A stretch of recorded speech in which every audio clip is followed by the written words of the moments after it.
शंका समाधान। चिंतामणि पार्श्वनाथ भगवान की जय जय जय। वर्तमान शासननाथ भगवान महावीर स्वामी की जयदीप भैया ने मांगे थे। संत श्रमणी आचार्य भगवान विद्यासागर जी महाराज की जय जय। परम पूज्य प्रमाणिक संत महामना मुनिराज प्रमासागर जी महाराज की जय जय जय। परम पूज्य प्रसाद सागर जी महाराज की जय जय जय। परम पूज्य अनंत सागर जी महाराज की जय जय। परम पूज्य शैल सागर जी महाराज की जय जय। परम पूज्य विकलंक सागर जी महाराज की जय जय। पंचमालती मुनि राजों की जय जय जय। भक्तजनों, पावन हुई है भोपाल की धूमरा, जबकि भोपाल नगर में भोपाल पधारे हैं 5 बालती के रूप में, जिनकी निश्रा में बैठ करके हम अपनी शंकाओं के समाधान प्राप्त करने के लिए आतुर हैं।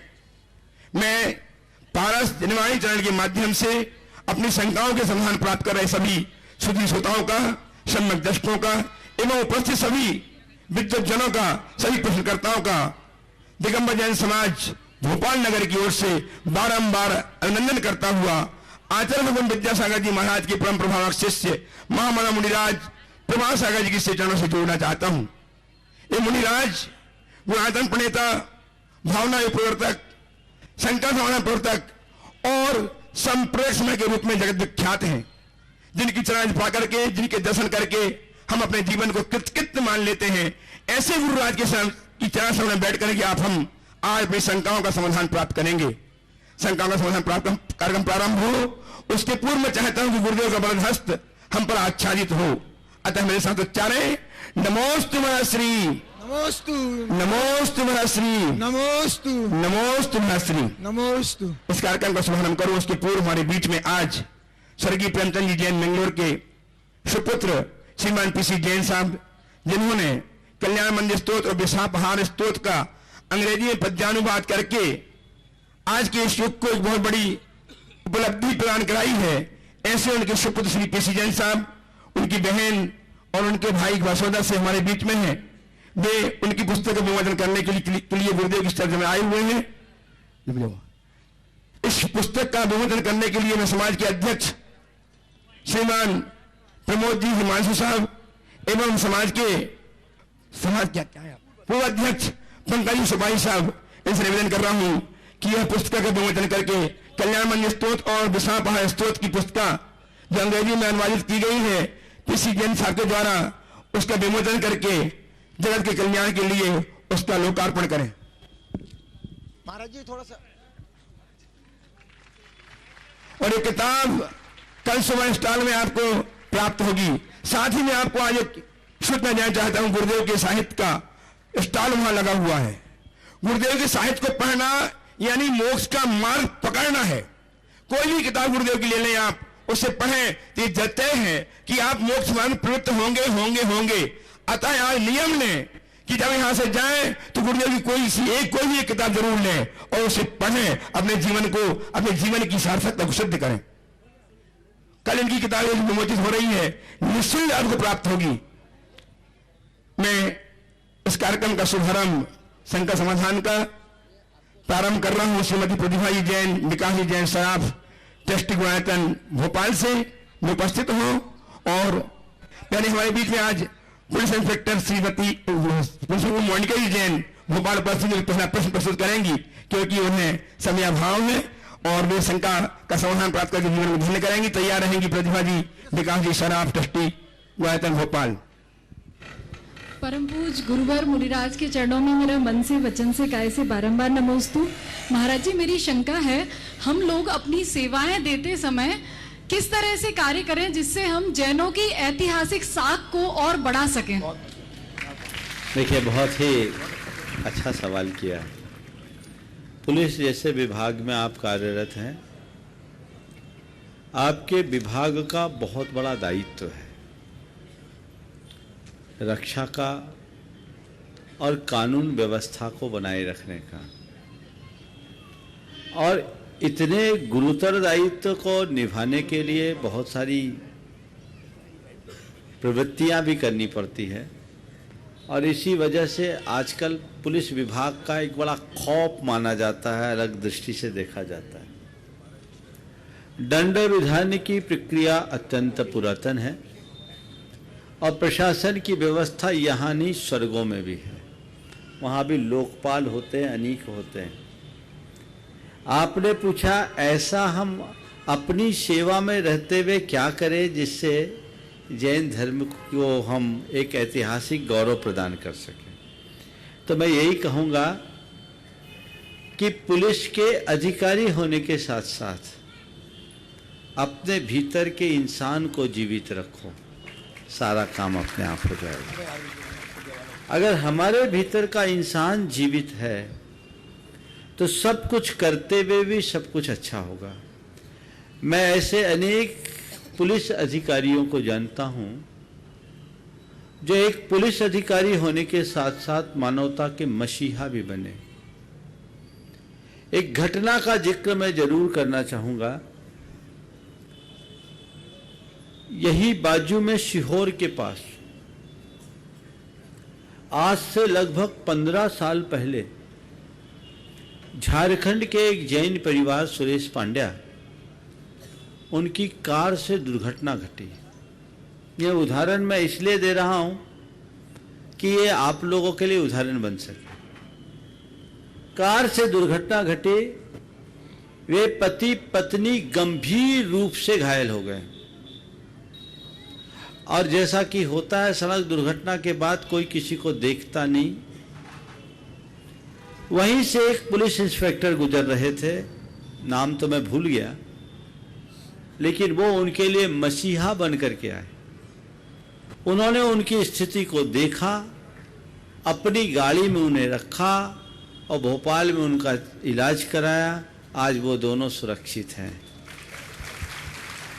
ये पुलिस का एक रूप है जो देवता का रूप है।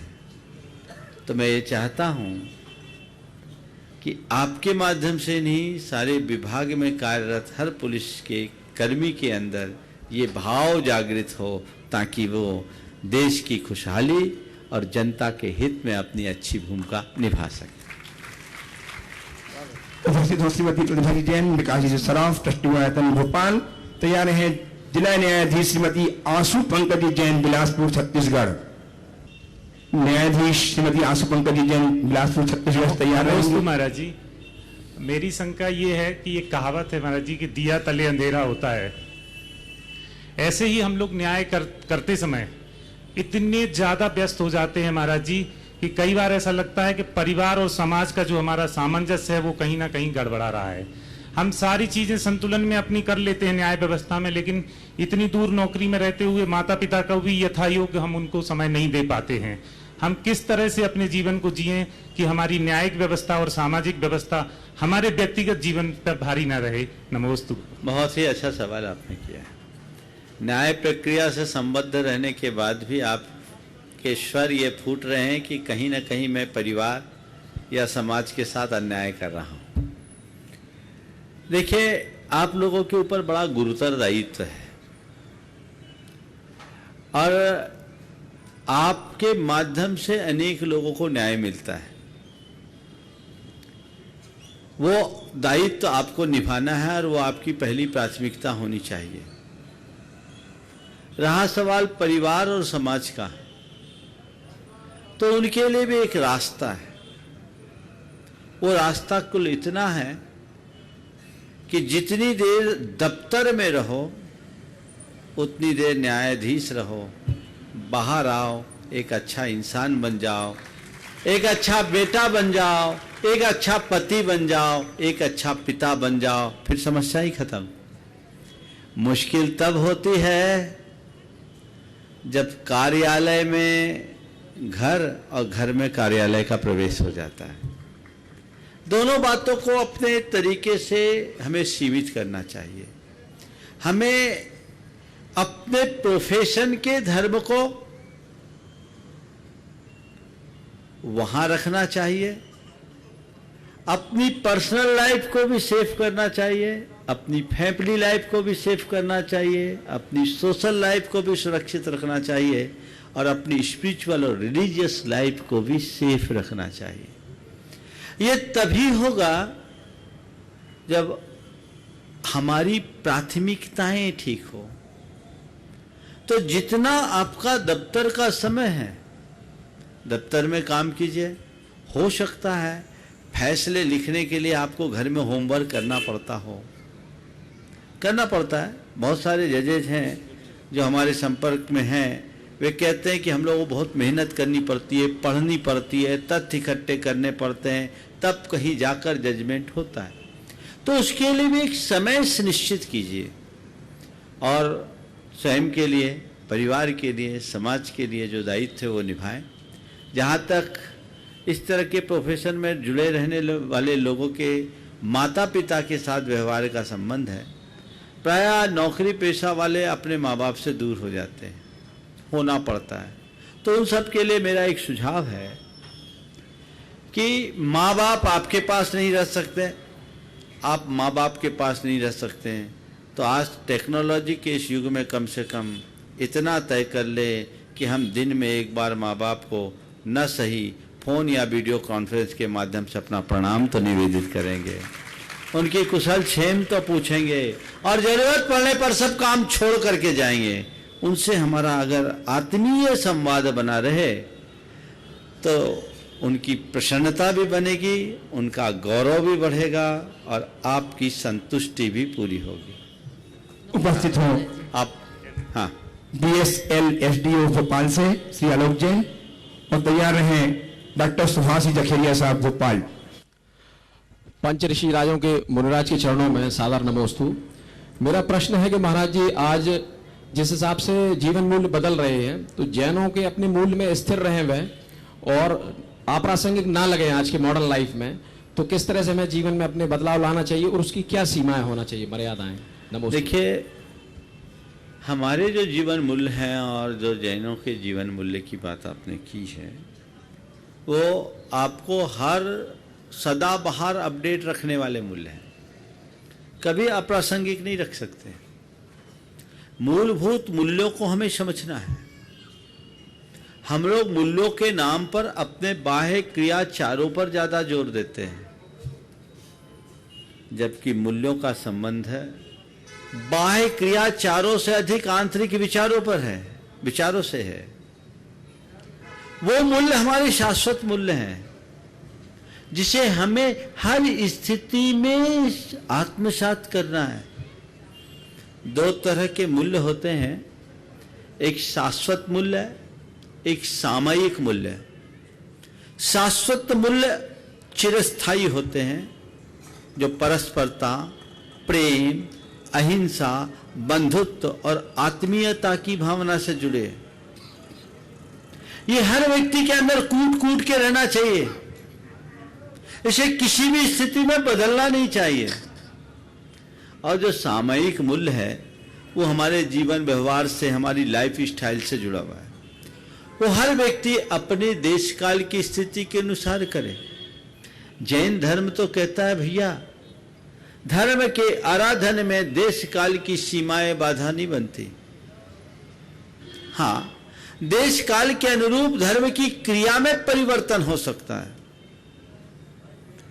आप अपनी बात करते हो, हमारे यहां तो नरक में भी धर्म करने की स्वतंत्रता बताई गई है, पर नारकियों का धर्म उनके जैसा होता है, हमारे तुम्हारे जैसा नहीं होता। एक पशु और पक्षी भी धर्म कर सकता है। इसलिए मैं आप सबसे कहता हूं, धर्म के क्षेत्र में सबसे पहला प्रयास यही हो कि अधर्म न हो। अगर हम अधर्म से बच गए तो बाकी सब बातें स्वतः हमारे साथ जुड़ जाएगी। तो ये हमारी एक सीमा रेखा होनी चाहिए।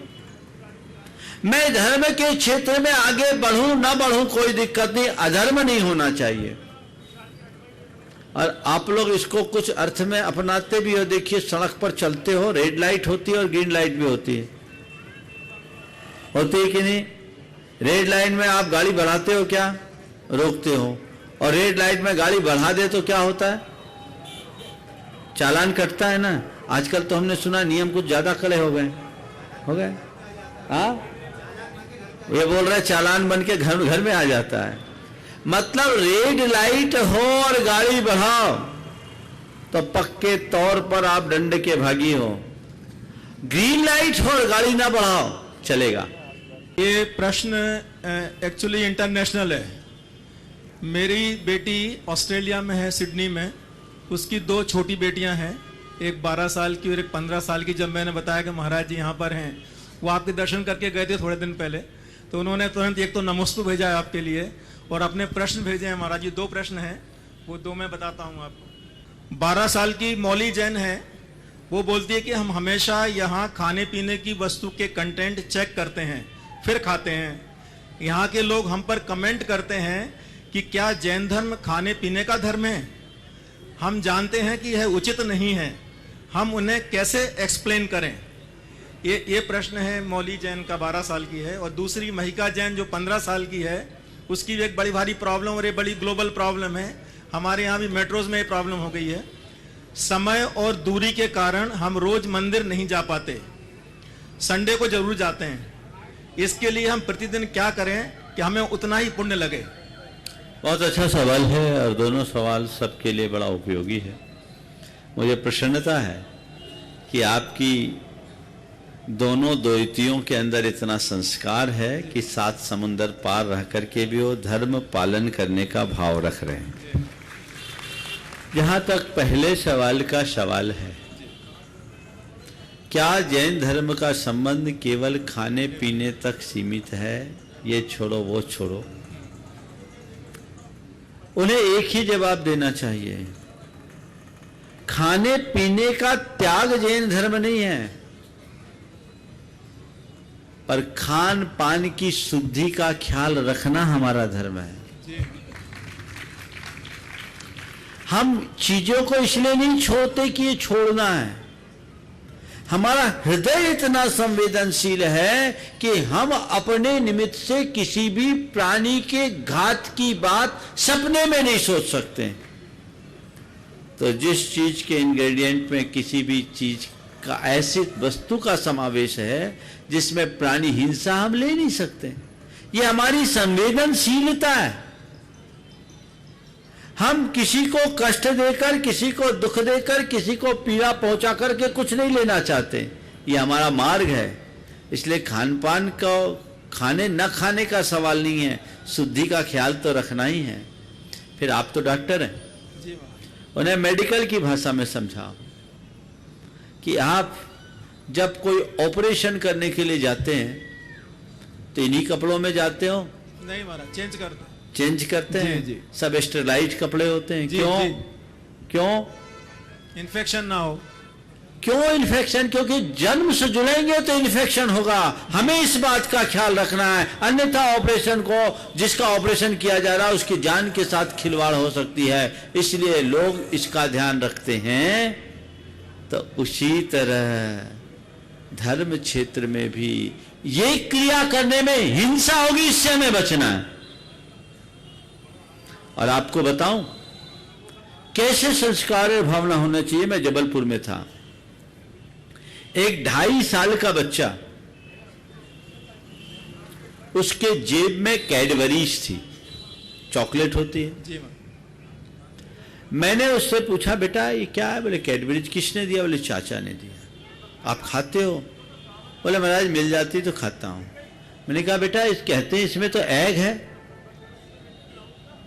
मैंने जैसे कहा इसमें एग है, वो लड़का कहा महाराज आता हूं, वो चला गया। मैंने सोचा कि उसको बुरा लगा, वो चला गया। लेकिन 1.5-2 मिनट के अंतराल में वो बच्चा आया, जेब खाली थी। मैंने पूछा क्या बात है, कहां गया था? बोले उसको फेंकने, कैडबरीज को फेंकने। 2.5 साल का बच्चा बोल रहा है कैडबरीज फेंकने। मैंने क्यों फेंक दिए? बोले महाराज जिसमें एग है उसे हम जेब में कैसे रख सकते हैं? हम किसी को जीवन दे नहीं सकते तो लेने का क्या हक है? ये समझ होनी चाहिए। और जिस बच्चे में ऐसे समझ होंगे उनको फिर कोई सब जवाब देने की जरूरत नहीं। तो उनसे बोलिए कि वो समझाए कि खाने पीने तक हमारा जैन धर्म सीमित नहीं है, पर जैन धर्म एक ऐसा धर्म है जो हर चीज में शुद्धि और पवित्रता की बात करता है। तो हम शुद्ध ही खाना चाहते हैं, अशुद्ध नहीं, जिसमें हिंसा, उससे हम बचना चाहते हैं, औरों को बचाना चाहते हैं। ये हमारा मूल धर्म है। रहा सवाल समयाभाव में धर्म कैसे करें, रविवार के रविवार मंदिर जाते हैं, तो मैं तो कहता हूं कई तरह के डोजेज होते हैं ना, जी महाराज, दवाइयां आप लोग देते हैं, जी जी महाराज, तो छोटी डोज होती है तो उसको रोज रोज देना होता है। हाई डोज दे दो तो हफ्ता भर का कोर्स हो जाता है। जी महाराज, बोले एक सप्ताह में एक दिन मंदिर जाओ और मंदिर जाकर के अपने मन को इतना रिचार्ज कर लो कि सप्ताह भर भगवान की याद बनी रहे। पहला काम। और रोज मंदिर नहीं जा सकते, कुछ काम कोई दिक्कत नहीं है, तुम घर में बैठ करके प्रभु का नाम लो, तुम्हारा धर्म पल जाएगा। ध्यान रखना, धार्मिक क्रियाओं से विमुखता की दो वजह है, एक है प्रमाद, एक है मजबूरी। प्रमाद यानी आलस, आलस, संकोच या अश्रद्धावश जो धार्मिक क्रियाओं से विमुख होते हैं उनका कभी उद्धार नहीं होगा। लेकिन मजबूरी वश जो धर्म क्रिया से वंचित होते हैं, हो सकता है कथित रूप से धर्म करने वालों से भी आगे बढ़ जाए। वो मेरी मजबूरी है पर मेरी श्रद्धा पक्की होनी चाहिए। हमारे यहां कहा गया जम सक्कई तम की रही, जम च न सक्कई तहेव सद्धहनम, श्रद्धा मानो जीवो पावई अजरा मरम ठानम। तुमसे जितना बन सके करो, चोरी मत करना, अपनी तरफ से कटौती मत करना, जितना बन सके करो, और जो न बने उसकी श्रद्धा करो।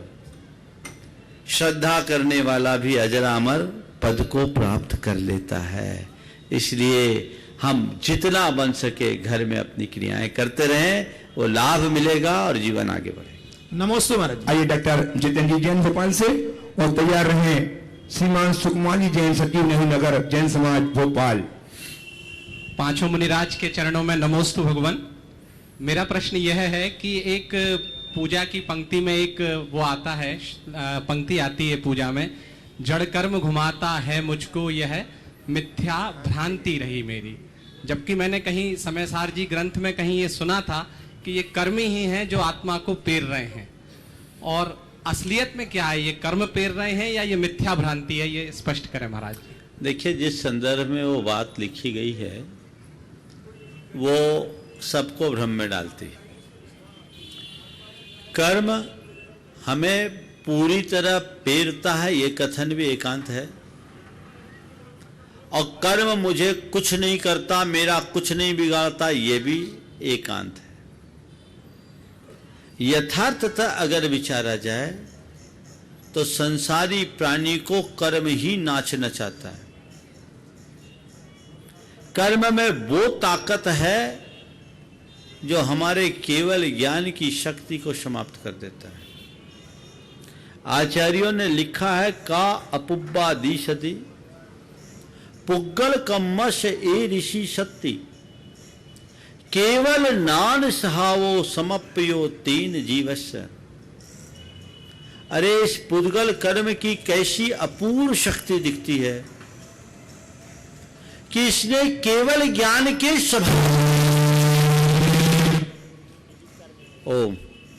केवल ज्ञान के स्वभाव को भी नष्ट कर दिया। तो पुद्गल कर्म की ऐसी शक्ति है कि वो जीव के केवल ज्ञान स्वभाव को भी नष्ट कर देती है। आचार्य कुंद कुंद कहते हैं कि ये पुद्गल कम्मम नाम समक्षम अभिभूय पुनम नर नारे त्रिसुरा कुनी। नर नार की त्रियंच और देव का रूप कौन देता है? कर्म ही देता है। हाँ, लेकिन ये अर्ध सत्य है। अज्ञानी को कर्म नाचना चाहता है। कर्म में इतनी शक्ति है कि हमारी आत्मशक्तियों को कुंठित कर देता है, लेकिन कर्म में इतनी ताकत या सामर्थ्य नहीं कि वो हमें जड़ बना दे। कर्म के आवरण से लदे रहने के बाद भी हमारी चेतना की जो परम शक्ति है वो विनष्ट नहीं होती। आज भी हमारे भीतर वो केवल ज्ञान की शक्ति विद्यमान है। वो जग जाए तो कर्म को हारना पड़ेगा। तो अज्ञानी को कर्म नाच नचाता है और ज्ञानी कर्म का नाच मिटाता है।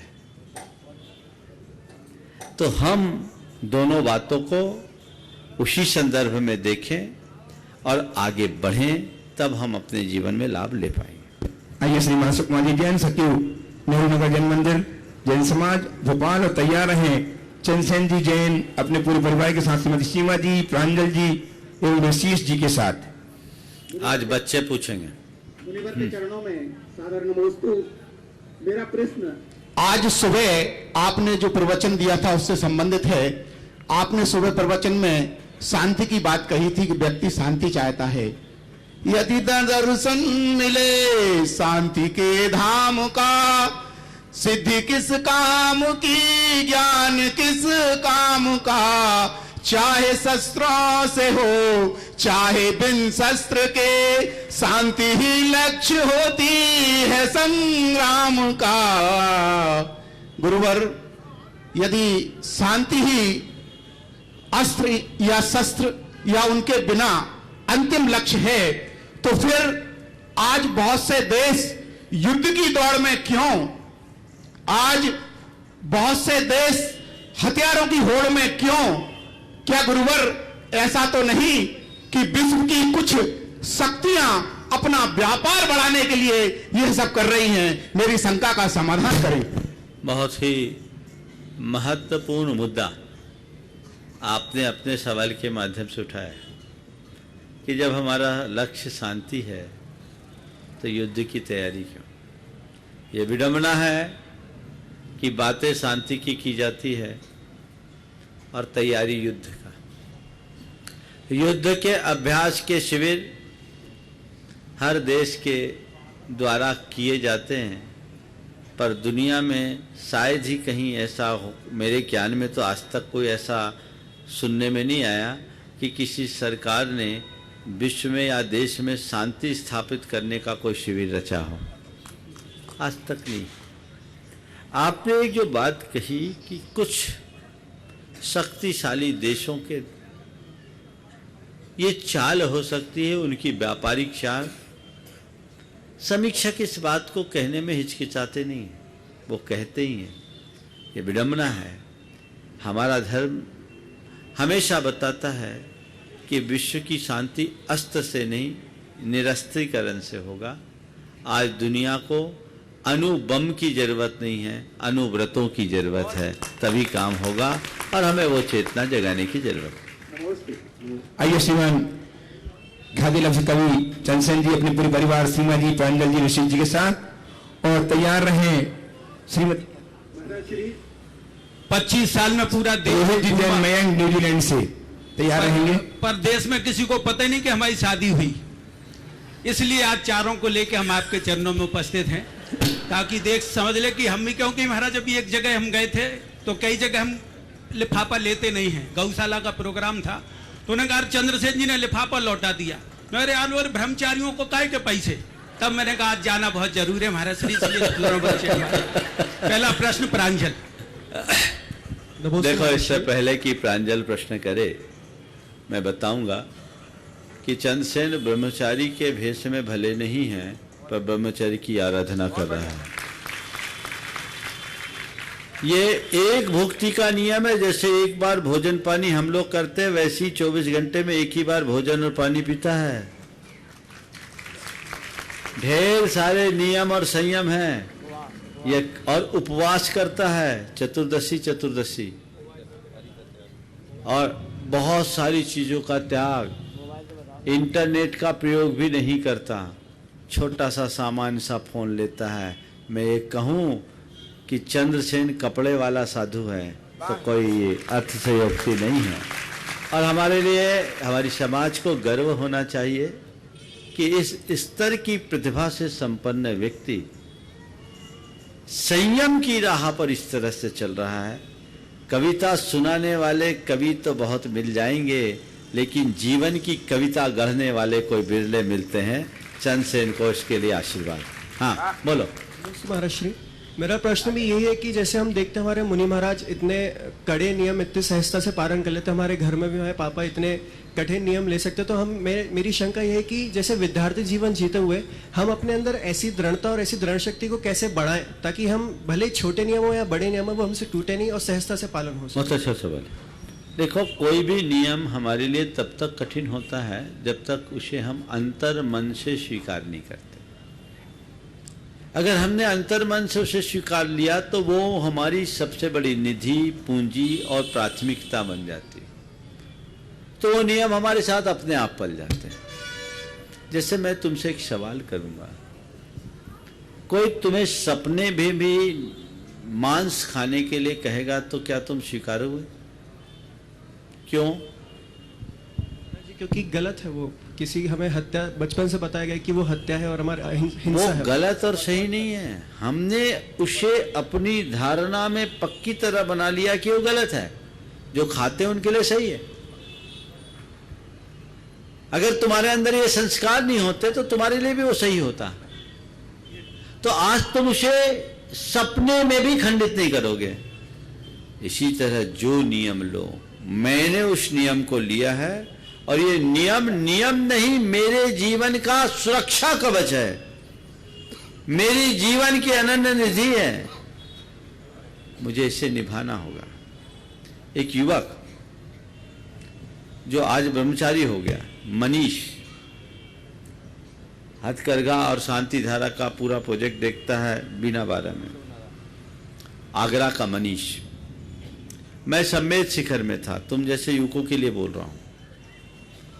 वो मेरे पास आया, 2007 की बात।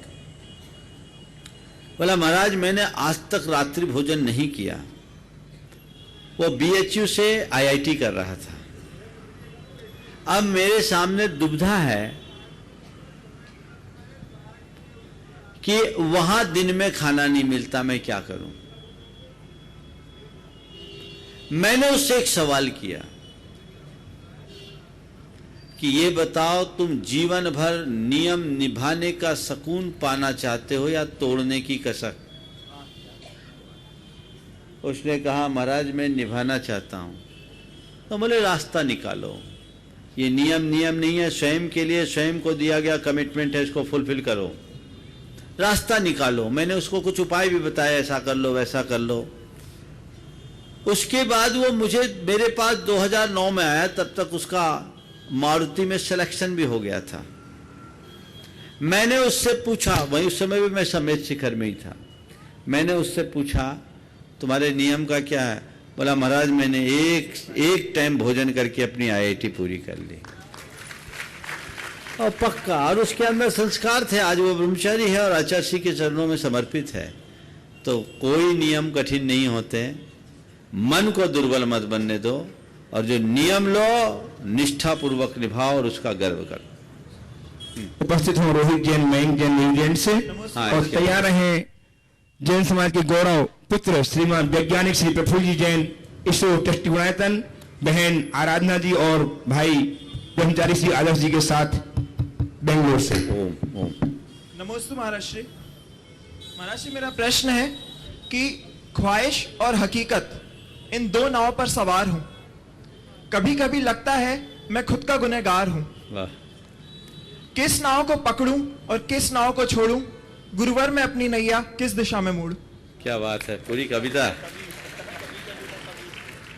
ख्वाहिश और हकीकत में, ख्वाहिश और हकीकत इन दो नावों पर सवार हूं। हाँ, ख्वाहिश और हकीकत इन दो नावों पर सवार हूं। दूसरी लाइन बोलना, इनमें कहा कि मैं खुद का गुनाहगार हूं।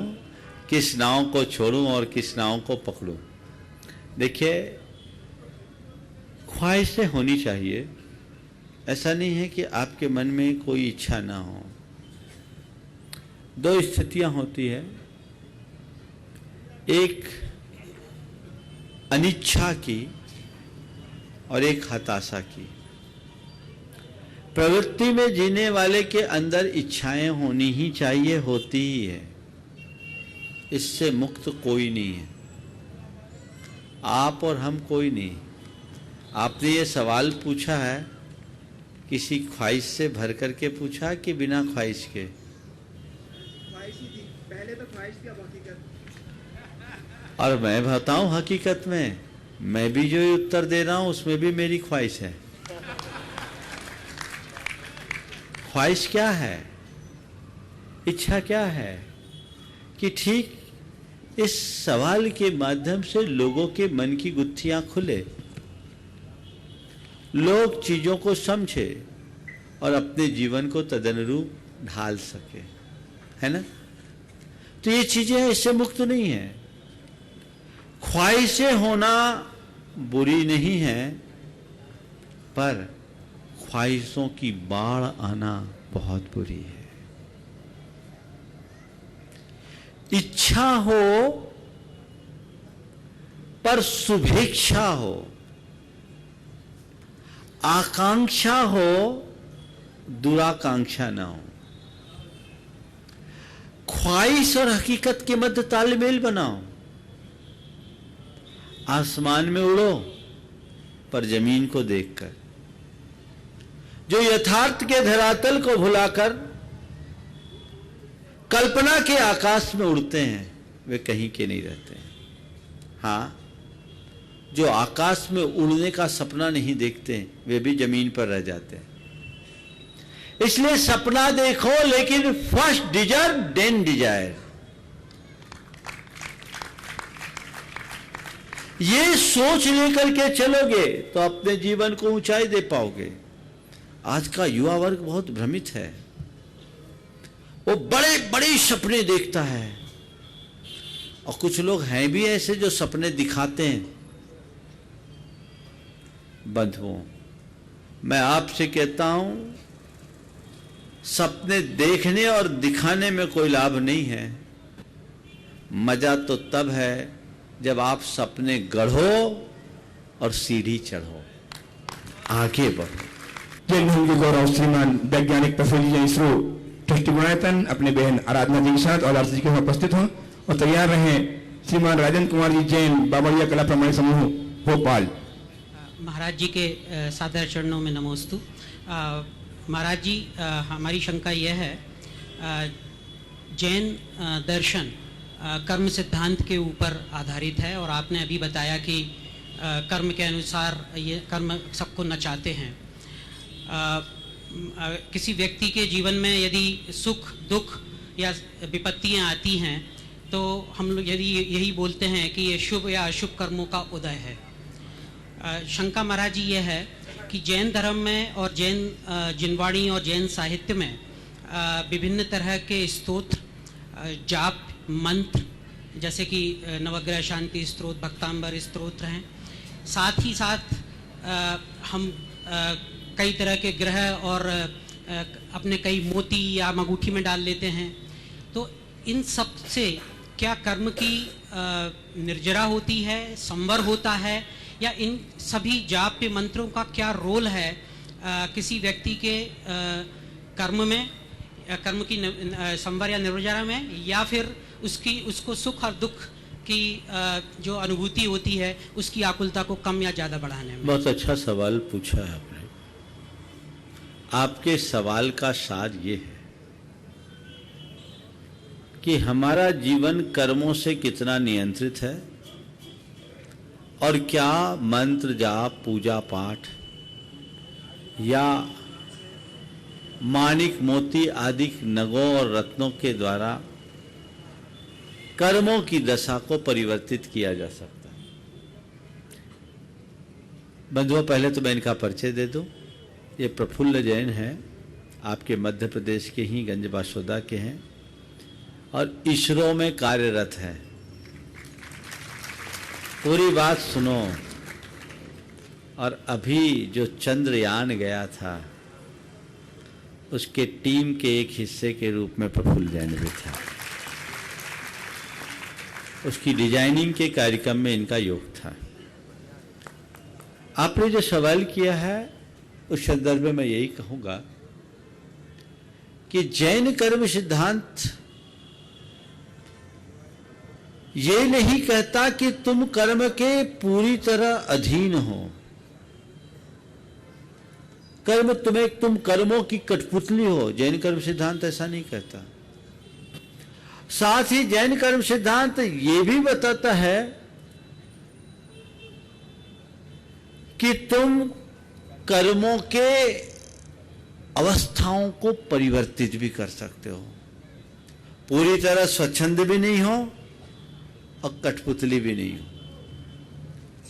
कर्म हमें बहुत कुछ नियंत्रित करता है, लेकिन यदि हमारी चेतना जाग जाए तो हम कर्म की जड़ उखाड़ने में समर्थ हैं, पहली बात। दूसरी बात, कर्म अपना फल देने में स्वतंत्र नहीं है। कर्म का फल द्रव्य, क्षेत्र, काल, भाव के अनुसार होता है।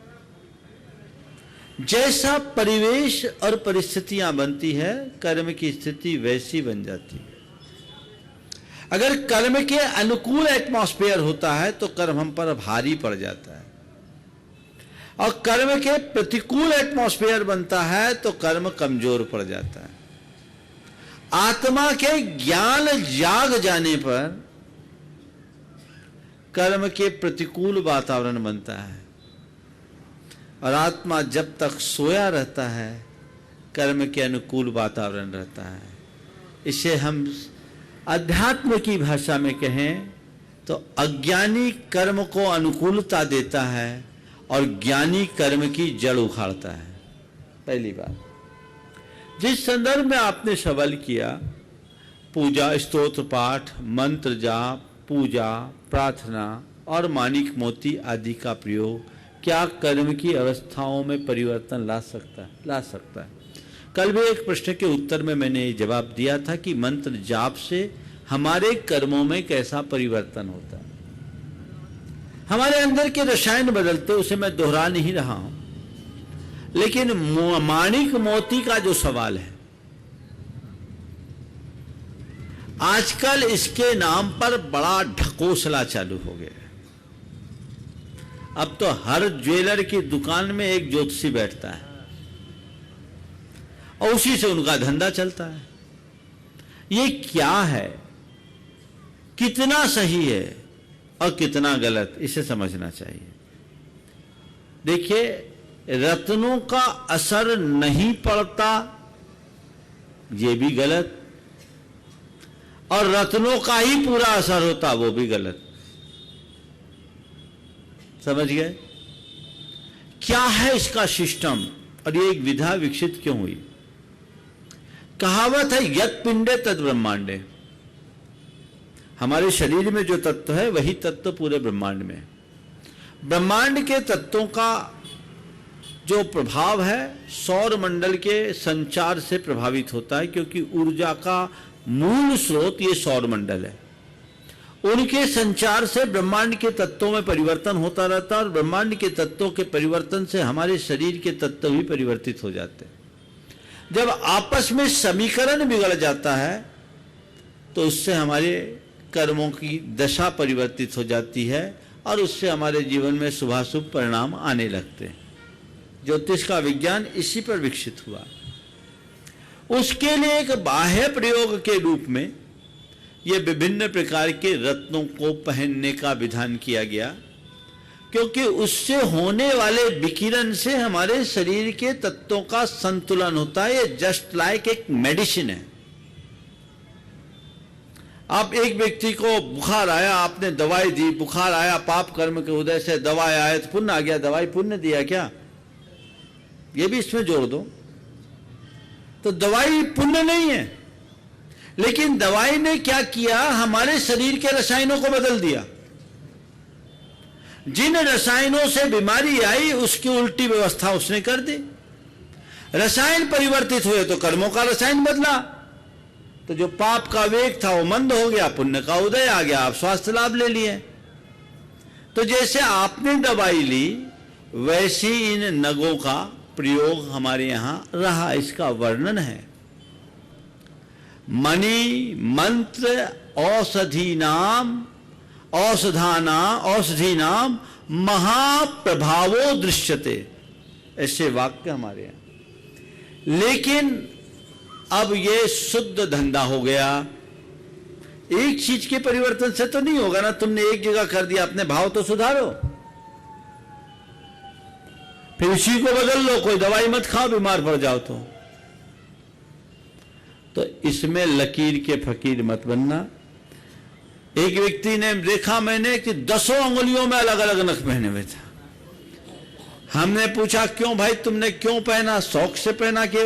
बोले महाराज कहता इसको करो तो ये ग्रह काम करेगा, ये ग्रह नियंत्रित रहेगा, इसको करो तो ये रहेगा, इसको रहेगा तो ये रहेगा। तो हमने सोचा 10 में पहन लो, झंझट ही नहीं बचे, सब नियंत्रित हो जाए।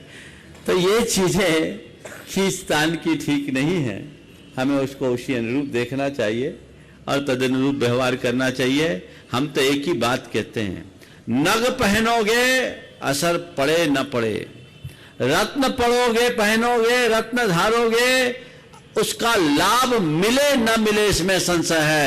रत्न त्रय धारोगे 100% लाभ मिलेगा, फिर सोचने की बात नहीं।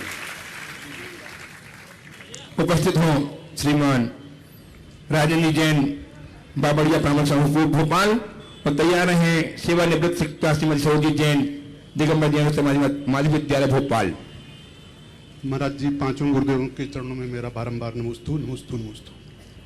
महाराज जी, मेरा प्रश्न आज की राजनीति को लेकर है। एक समय हुआ करता था महाराज जी, जब राजनीति में नीति प्रथम हुआ करती थी और राज बाद में, परंतु आज समय ऐसा आ गया है कि राज पहले हो गया है और नीति बाद में। यदि हम विपक्ष में हैं तो सच्ची बातों का, अच्छी बातों का विरोध करना ही हमारा धर्म हो जाता है। तो महाराज जी, क्या धर्म और राजनीति साथ साथ नहीं चल सकते? देखिए, सवाल कई बार आता है, मेरे ख्याल से बैरागाड़ में भी इससे मिलता जुलता सवाल आया था। मैंने बहुत विस्तार से इसका उत्तर दे दिया था, तो मैं चाहता हूं कि आज उसकी पुनरावृत्ति ना करूं तो ठीक है कि आप लोग फिर से सुनना चाहते हैं? सुनना चाहते? कितने लोग सुनना चाहते हैं? थोड़ा देखें। अच्छा, चलिए। देखिए, प्रायः धर्म और राजनीति से जुड़ा ये सवाल आता है। मेरे पास जब भी पत्रकार आते हैं ये सवाल तो आता ही है, और कोई सवाल आया ना। मुझसे जब पूछा गया क्या धर्म को राजनीति के क्षेत्र में जाना चाहिए या राजनीति में धर्म जुड़ना चाहिए या धर्म में राजनीति होना चाहिए, तो मैं इसका बड़ा सीधा और संक्षिप्त उत्तर देता हूं। राजनीति में धर्म जरूर होना चाहिए, राजनीतिज्ञों में धर्म होना चाहिए। अगर राजनीतिज्ञ धर्मी हो जाए तो देश सुधर जाए, ज्यादा कुछ सुधारने की जरूरत नहीं है। ये जितने लोकसभा और विधानसभा और राज्यसभा में बैठे लोग हैं ना, शासन और प्रशासन की बागडोर को संभालने वाले लोग अगर धर्मी हो जाए तो इससे अच्छा क्या होगा। और हमारी पूजा की प्रार्थना में रोज आप ये स्वर बोलते हैं, धर्मधारी हो नरेशा, बोलते हो कि नहीं? बोलते हो? ये हमारी कामना है। तो राजनीति में जो भी जाए वो धर्मी हो, पर धर्म में राजनीति ना है। राजनीति में जो जाए वो धर्मी हो, राजनीति से धर्म जुड़े, पर धर्म में राजनीति ना आए। एक वाक्य में दोहराता हूं, धर्म में राजनीति जुड़ती है, धर्म से राजनीति जुड़ती है, महाभारत मचता है। धर्म से राजनीति जुड़ती है, धर्म में राजनीति जुड़ती है, महाभारत मचता है, और राजनीति में धर्म जुड़ता है, रामायण रचता है। चलिए। उपस्थित हैं श्रीमती सरोजी जैन, और तैयार हैं देश का अंशुल पत्रकार प्रवक्ता जैन समाज भोपाल। गुरुवार को नमोस्तु नमोस्तु नमोस्तु। महाराज जी, महाराज जी, मेरा प्रश्न यह है कि सांसारिक जीवन में अच्छा व्यवहार करने के बाद भी कोई व्यक्ति हमारी मनोभावनाओं को आघात पहुंचाता है और हमारा मन विचलित होता है, तो उस समय में मेरा प्रश्न यह है कि क्या यह हमारे पूर्व नियोजित कर्मों का प्रतिफल है? कृपया समाधान कीजिए और इसके क्या उपाय होंगे? देखिए, अच्छा व्यवहार करने के बाद भी अगर सामने वाला आपके मनोभावों को आघात पहुंचाता है तो इसे अपने पूर्व नियोजित कर्म का फल मान करके स्वीकार लेना चाहिए और साथ ही ये सोचना चाहिए गनीमत है कि अच्छा व्यवहार किया तो केवल मन को आघात पहुंचाया। ध्यान से सुनना, गनीमत है अच्छा व्यवहार किया तो केवल मन को आघात पहुंचाया, अगर बुरा किया होता तो प्राणों का आघात हो जाता। इसलिए धन्यवाद दो और कोशिश करो कि और अच्छा व्यवहार करूं ताकि अगला कर्ज पूरा उतर जाए। उपस्थित हो ज्येष्ठ अंशु पत्रकार भोपाल तैयार हैं डॉक्टर गुंजाई डॉक्टर शिल्पी जैन भोपाल। महाराज श्री, हम सभी भोपाल वासियों के असीम पुण्य के उदय से भोपाल में विराजमान पंच परमेष्ठियों को अंतःकरण की भावनाओं से मेरे परिवार और भोपाल की मीडिया जगत की ओर से नमोस्तु नमोस्तु नमोस्तु। महाराज श्री, जब 20 वर्ष बाद आपके कदम पड़े तो राजधानी में अध्यात्म के रंग बिखरे हुए थे। हर चेहरा हर्षित था, उल्लासित था, प्रफुल्लित था। महाराज श्री, आपके प्रवचन में आपने कहा कि उल्लास विश्वास का प्रतीक है। वर्तमान में जो सांसारिक में हमारी उलझने हैं, पर्यावरण में प्रदूषण है, राजनीति में दोष है, लोगों में कषाय भरी हुई है, ऐसे में हम अपने जीवन में उल्लास कैसे बनाए रखें, कृपया मार्गदर्शन दें मुनिश्री। मैंने ये कहा था, ये नहीं कहा था कि उल्लास विश्वास का प्रतीक है। मैंने ये कहा था विश्वास ही उल्लास जगाता है। और आपके सवाल के उत्तर में मैं केवल इतना ही कहूँगा, विश्वास ठीक कर लो, उल्लास ठीक होगा, सारा प्रदूषण और दोष दूर हो जाएगा। अगला ओम। उपस्थित डॉक्टर शिल्पी जैन भोपाल तैयार हैं मनीष जैन RM भोपाल। इधर डॉक्टर शिल्पी जी, मनीष जैन तैयार हैं RM भोपाल। मंचासीन पांचों मुनि राजों के चरणों में मेरा मेरी सभी ब्रह्मचारिणी बहनों का और उनके परिवारों का बारंबार कोटिशा नमोस्तु नमोस्तु नमोस्तु। महाराज श्री जी, मेरी शंका है संस्कार, संगति और खून का असर, इन तीनों में से सबसे ज्यादा प्रभावशाली क्या होता है? क्योंकि हमने देखा है जिनको हम संस्कार देते हैं उनके संस्कार आगे काम नहीं आते कभी कभी, और जो जिस संगति में रहते हैं उनकी वो संगति काम में आती है, और कभी कभी वो खून का असर भी काम नहीं करता। तो मुझे शंका है कि इन तीनों में क्या प्रभावशाली होता है? देखिए, संस्कार, संगति और रक्त संबंध तीनों का हमारे जीवन में महत्वपूर्ण स्थान है। लेकिन हाँ, तीनों के मध्य अगर हम देखते हैं तो इन सब पर संगति हावी होती है। मैंने अनेक प्रसंग देखा है, संस्कार पर संगति भारी पड़ जाती है।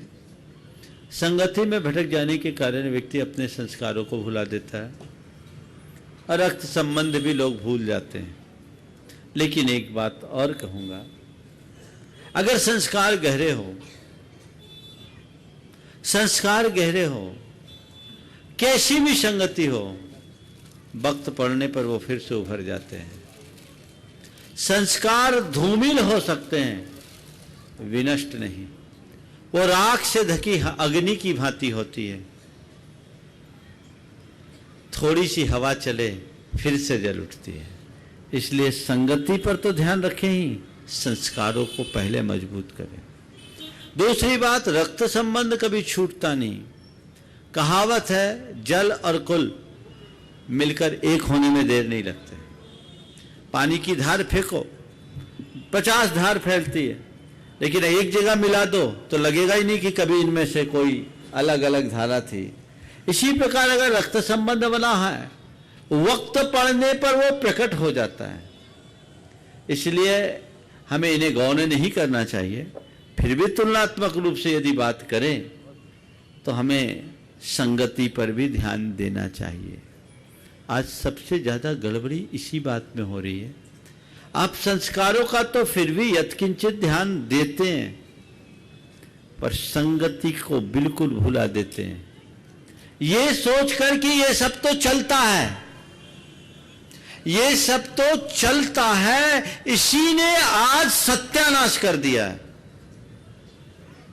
इसलिए अच्छे संस्कार के साथ साथ अच्छी संगति भी ध्यान में रखें, तभी जीवन सफलीभूत होगा और कुछ अच्छा हासिल कर सकेंगे।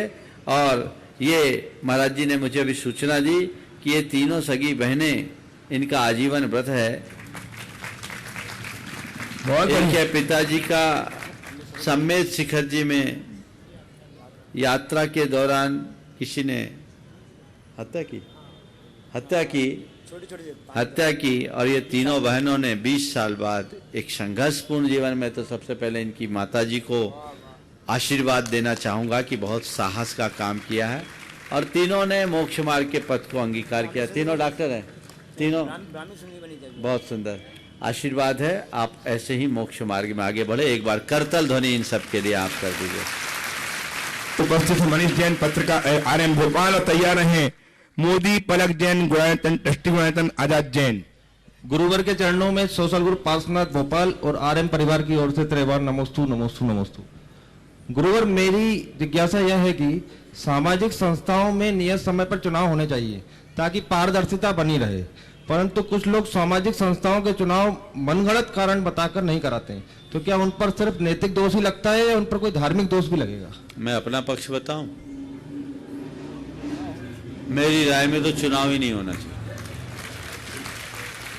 क्योंकि चुनाव में कोई भी पक्ष जीते समाज की हार होती है। इसलिए एक परंपरा बनानी चाहिए इलेक्शन की जगह सिलेक्शन की। इलेक्शन नहीं, सिलेक्शन, निर्वाचन नहीं, मनोनयन, लोकतांत्रिक प्रक्रिया से, ताकि सबको अवसर मिलता रहे। लेकिन वो परिपाटी आज चले गई। तो डेमोक्रेसी का युग है, लोकतंत्र का युग है, जो चल रहा है सो चल रहा है। मैं इसमें क्या कहूं, पर एक वाक्य जरूर कहूंगा, सामाजिक संस्थाओं को आप सत्ता का अधिष्ठान मत माने, उसे सेवा और श्रद्धा का आयतन मान करके स्वीकार करें। जितनी बने उसकी सेवा करें और उसके हितों की रक्षा करते हुए आगे बढ़े। और दूसरे लोग अगर आना चाहते हैं तो आप उन्हें अवसर दें। इस प्रकार आज के इस सत्र को परम पूज्य गुरुदेव के चरणों में नमन अर्पित करते हुए मैं यहीं पर विराम दे रहा हूं। और जैसा आप सबको बताया गया, 1 तारीख का कार्यक्रम इसी पंडाल में होगा और 2 तारीख तक ये कार्यक्रम यथावत यहाँ चलता रहेगा। ओम शांति। बोले परम पूज्य आचार्य गुरुवर श्री विद्यासागर जी महाराज की जय।